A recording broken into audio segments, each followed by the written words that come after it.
I don't believe even you can undo the killings that were done in the past.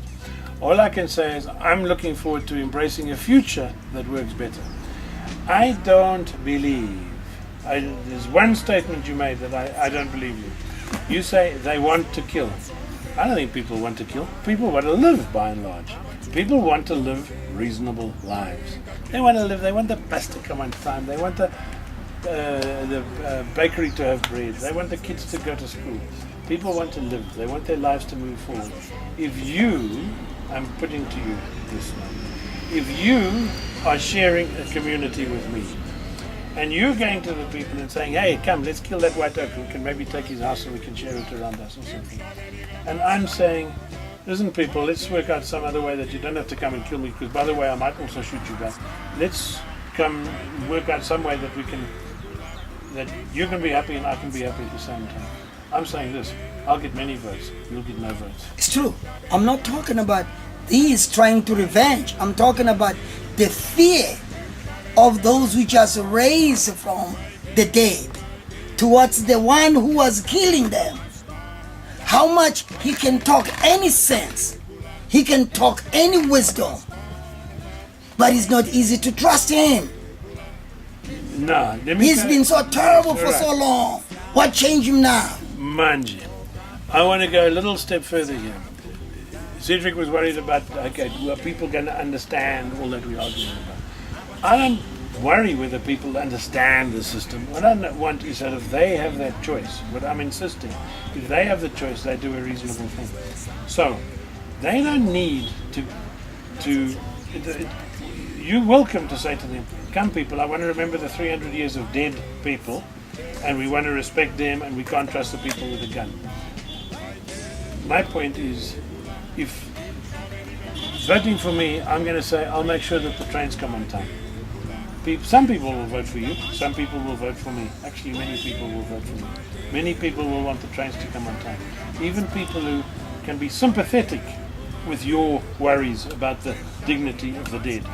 When it comes to voting, when it comes to putting a little X, which is the driver of the system I'm talking about, they're going to be voting for the trains to run on time. Let us look at the people voting DA now, tomorrow. They're talking good, they're trustworthy, they were running the system before. Let us see them winning now. Then we'll take it from there. You see, I think the real issue here is that Dennis doesn't entirely see what you're talking about in terms of uncertainty. You don't either, because he is talking also about actual dead people who've been dead and underground. He is talking partly about them. Hey? No. It's alive people that we killed. I'm not talking about the dead people who are lying underground. I'm talking about the people who were killed mentally, spiritually, historically, you're 100% with Cedric. Financially. Are you with me? Okay, fine. What do you want them to do? You want them to go on being killed spiritually, financially, forever? Or do you want them to start moving out of this thing? I'm saying the system I'm holding out to you offers them a way of moving out. I don't see any other way that they're going to move on. We support that entirely, but what we are saying is that we need the live people to come and help resurrect it. And assist. When he's talking about the uncertainty about the guy with the gun, it's because the guy with the gun is not coming close to the dead. So you want to pull them out of their grave and they're not sure what... Where are you taking them to? What is happening. Now that is what we have been talking about for 6 months every day. And we talk to lots of people about it, and the uncertainty, people don't trust it. I'm hearing you, and this whole theme is quite confusing to me, but let me just stick to a very simple, basic bottom line. The bottom line that I'm saying is when your ordinary person, the ordinary average representative citizen, actually has clout, actually makes a decision when you go into a ballot booth, and you're making a decision that is going to have some difference over your life, you end up with reasonable results. The society that we now have, if you like, the kind of head count or the herd counts, was image of democracy. People go in their groups and the biggest group wins. That's going to look very, very primitive in a very short time. You're going to be looking at societies where people are being offered actual effective choices. People are going to grow very largely. communities are going to grow. People who currently have nothing to do with one another are going to be interconnected with one another simply by the structure. And the interconnection is finally a good thing. It isn't always going to be harmonious, it isn't always going to be easy. And the net result is guaranteed stability, guaranteed progress towards social justice. Your structure does not cater for this community linking to the suburban community. Yes, it does. It doesn't cater for this one nearly as easily as it does in the Ventersdorp example, because Soweto is big and Joburg is big and we aren't all in connection with one another. But the same principle applies. The votes of people around here can be very threatening to the votes of the broadly wealthier people on the white side of town. Those people have got their own little hillock of power within the structure. They have their own ways of saying, hey, if you guys want to push us around too much, we're not going to cooperate, and we will resist in various different ways. And the same phenomenon occurs of majorities on both sides finding ways that they cooperate with the needs of the other lot. And that's going to be universal. There's going to be no place where a majority does not seek peace before it seeks before it votes itself into warfare. I'm not against what he is saying, but what he does not realize that the black people from when Mandela came out, they used that thought, cooperating, act like there's nothing did happen. That's the problem we are having today. We never talked about it. As he was talking about the people on a high level, it was the people on a high level again who talked. It was the people on a high level again, positions, who set up laws that no more, there's no more hating of no one. You understand what I'm saying? So the poor people tried to buy that. They went to the white nightclubs, were kicked out. They began to say, what's going on here? Man, somebody's lying to me. Are you I'm with you, but we're in great harmony here. I am saying I want that ordinary person, you and me, to be able to come into our own. I don't think that we ever have. What democracy has given us is a lot better what we had in pre-democracy, but it's not that great. It's given us certain sets of leaders, and we can, your choice or mine is, I'll choose this leader or I'll choose that leader. I want you having a society where you're choosing, you might one day be voting in your town council and you're choosing, they're going to put a swimming pool down here and you're going to vote for the party that supports us. Next time they're putting a race course over there and you're going to vote for the other party. I want you choosing on issues, and I'm believing that you're going to do it naturally and you're going to do it with effect when you have a structure that invites you to do that. I support all of it. The only difference is that I still ask, is how are we ever going to get that structure into our community that is so segregated? Quite easily, because when it becomes, put it this way, when we used to have vinyl records. When CDs arrived, and they were smaller, they were cheaper, they were easy, and they lasted longer, we didn't need a lot of persuasion to go and buy CDs. We bought CDs because it was the easy thing to do, the natural thing to do. Now, when the notion, the concept of the next phase of democracy is a widespread concept, which is indeed a difficult thing because there's a hurdle to get over. In many ways, it's mystifying, etc. When you settle it in your mind, it's not mystifying any longer, it's easy.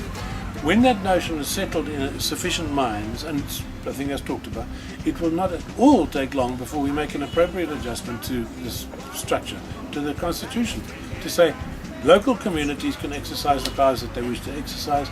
They exercise them on the basis that anybody getting out of line is held in control by all the other communities around them. I don't see it the wrong way, what he says. I feel it's okay, but what he doesn't understand from me is the healing. Before these people can even try to understand what you are saying, they must be cured, they must be healed. I say they're just right from the graveyard. Are you with me? Then all of a sudden you want to say, you are a man, Biggie. You are a man. Hey, man, how can I be a man? Linda Kanwane. If you're wanting, okay, there's a good issue here. I think what you were saying a moment ago is that 1994 didn't live up to the promise for the ordinary people. Obviously. The high people still make all the decisions, and all the ordinary people can do is go along and they keep on voting ANC anyway. I do want to see the ordinary people feel we come into our own. I want to see people start feeling confident, feeling comfortable in themselves. Their relationship with their dead that's your business.